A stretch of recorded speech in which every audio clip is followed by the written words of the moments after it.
The air was thick with anticipation as the year drew to a close. Adam stood before the mirror, adjusting his tie with practiced ease.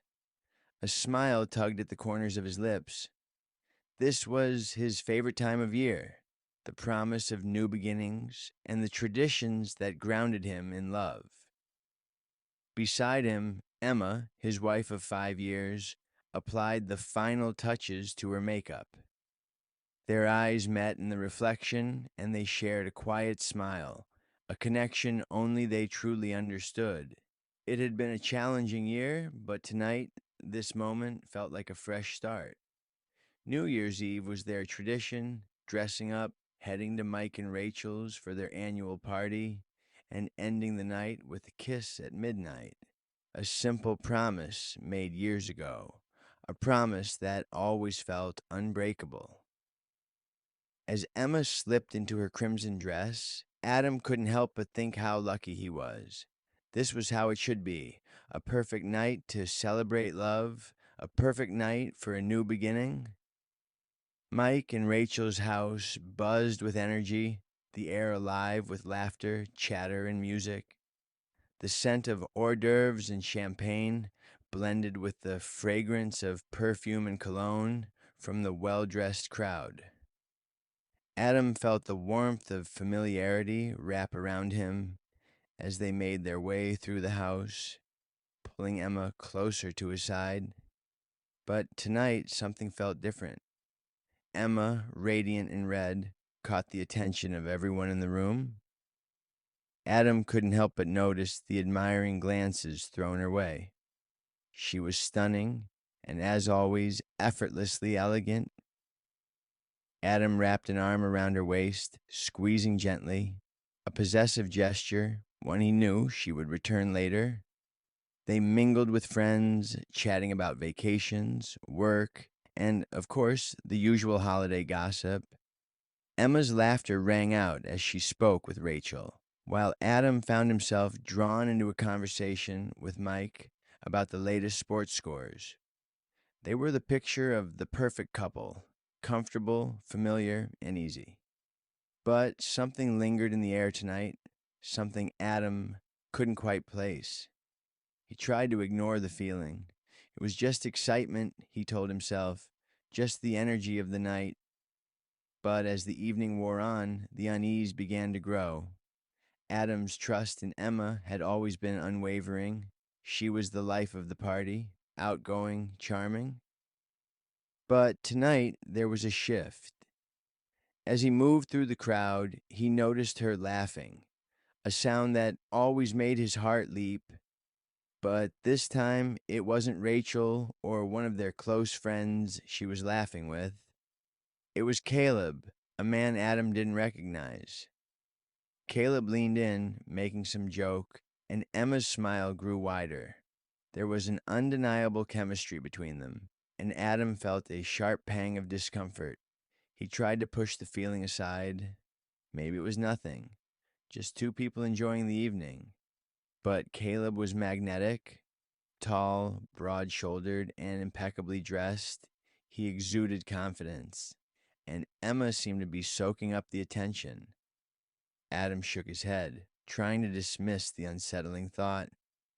It's just a party. She's just being friendly. But the unease wouldn't go away. By 11:30, the music slowed to a romantic ballad, and couples began to gather on the dance floor. Adam scanned the room, expecting Emma to join him. But when he looked again, he stopped dead in his tracks. There she was, already on the dance floor, but she wasn't with him. She was swaying in Caleb's arms. The way they moved together, the ease between them, made Adam's heart skip. Caleb's hand rested low on Emma's back, a touch that felt almost intimate. Emma's arms draped around his neck, and she laughed softly at something Caleb whispered. They were in perfect sync, like they'd danced together for years. Adam's breath caught in his throat. His mind raced. What was going on? His chest tightened as he watched the way Caleb's fingers traced along Emma's spine, the way her head tilted back in pleasure. A knot twisted in Adam's stomach. This wasn't right. He wanted to intervene, to pull her away, but something held him back. Was he overreacting? He couldn't ignore the nagging doubt in the pit of his stomach. As the song ended, the room erupted into applause, but Adam didn't wait. His legs moved faster than his mind, and before he knew it, he was approaching the couple. "Emma," he said, his voice steady but laced with tension, "may I have the next dance?" She looked up at him, her expression faltering for a brief moment before she smiled. "Oh," Emma said, a bit caught off guard. "It was just a dance, Adam." Caleb, sensing the shift, stepped forward with a smirk. "I'm Caleb," he said, offering a hand. "Nice to meet you." Adam stared at Caleb's extended hand, but didn't take it. Instead, he brushed past him, not caring to acknowledge the gesture. "Adam," he said curtly, his voice colder than intended. Emma glanced between them, her body language tense. "I didn't—" "Let's just dance, Emma," Adam interrupted, his voice sharper than before. "We're wasting time." She hesitated, sensing the storm brewing, but nodded, excusing herself from Caleb's side. As they moved toward the dance floor, Adam could feel Caleb's eyes burning into his back. The silence between him and Emma felt heavy, the air thick with unspoken words. "Are you okay?" Emma asked, trying to break the silence as they joined the others. "Am I okay?" Adam's voice was tight. "I'm trying to figure out what the hell that was." Her face faltered, but she didn't push further. The rest of the evening dragged on in awkward silence, the weight of their unspoken tension hanging between them. The drive home was a quiet one. The car hummed along the road, the sound of the trees rustling outside, adding to the oppressive silence. Adam gripped the steering wheel, knuckles white with tension. Emma sat beside him, staring out the window, her gaze distant. They hadn't spoken much since leaving the party. The tradition, the midnight kiss, everything that made the night feel special, was now distant, replaced by the growing coldness between them. Adam's mind replayed the image of Emma in Caleb's arms, their bodies moving together in a way he had never felt with her. The words sat heavy on his tongue, but he couldn't bring himself to say them. The truth felt too painful. Emma shifted in her seat, the only sound in the car her soft exhale. Adam glanced at her, searching for any sign of guilt, but her face was unreadable. Was she hiding something, or was he just losing his mind? The following days only deepened the distance between them. Emma became colder, more distant, her every gesture seeming more calculated. She no longer lingered in the mornings, no longer kissed him goodbye with the warmth she used to. Her affection, once effortless, had turned mechanical. She began staying out later, citing work or meeting friends as excuses.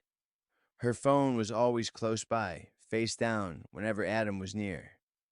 Every time he tried to ask her something, she would dismiss him with half answers. And then there was Sarah, Emma's friend from work, whom she'd never mentioned before. But now, Sarah was an ever-present part of her life. Late night meetings, whispered phone calls. The timing struck Adam as odd, and the more he thought about it, the more uneasy he became. Then, one afternoon, Adam couldn't take it anymore. He walked past Emma's phone, lying innocently on the kitchen counter, and without thinking, picked it up. His hands trembled as he unlocked the screen. The first thread he saw was between Emma and Caleb. At first, it was lighthearted, but as he scrolled, the messages became more intimate, more suggestive. One in particular stood out. "I can't stop thinking about you tonight." I can't wait to see you again. The room spun around him. He felt sick, disgusted, but there was also a sense of relief. The answers were clear now, undeniable. The weight of the truth crushed him. Emma stepped out of the shower just as Adam held up the phone. The screen lit up with the damning evidence. Emma, Adam said, his voice tight, we need to talk. Her eyes darted nervously, but she forced a smile. What's wrong? Adam showed her the phone. You've been texting Caleb. A lot. More than just friends, Emma. Her face faltered, but she quickly masked it. Adam, you're overreacting. Caleb is just a friend. Just a friend? Adam's voice cracked. I don't buy it. You've been sneaking around, and now this? He motioned to the phone, his anger rising. You don't get to lie to me like this. Emma took a step back. You're making something out of nothing. Am I? Adam's voice was raw now. I saw the way you were with him, the way you danced with him. Don't tell me I'm imagining things. Her defenses went up. I don't owe you an explanation. Adam's anger flared. Is this what you want, Emma? To throw everything away for him? Emma's silence spoke volumes, but when she finally looked up, her eyes were cold. Maybe we're better off apart then. The words hit him like a slap. His heart sank, and he felt the weight of the years they had spent together crumble away. He was left with nothing but the echo of her words ringing in his ears as she turned and walked away.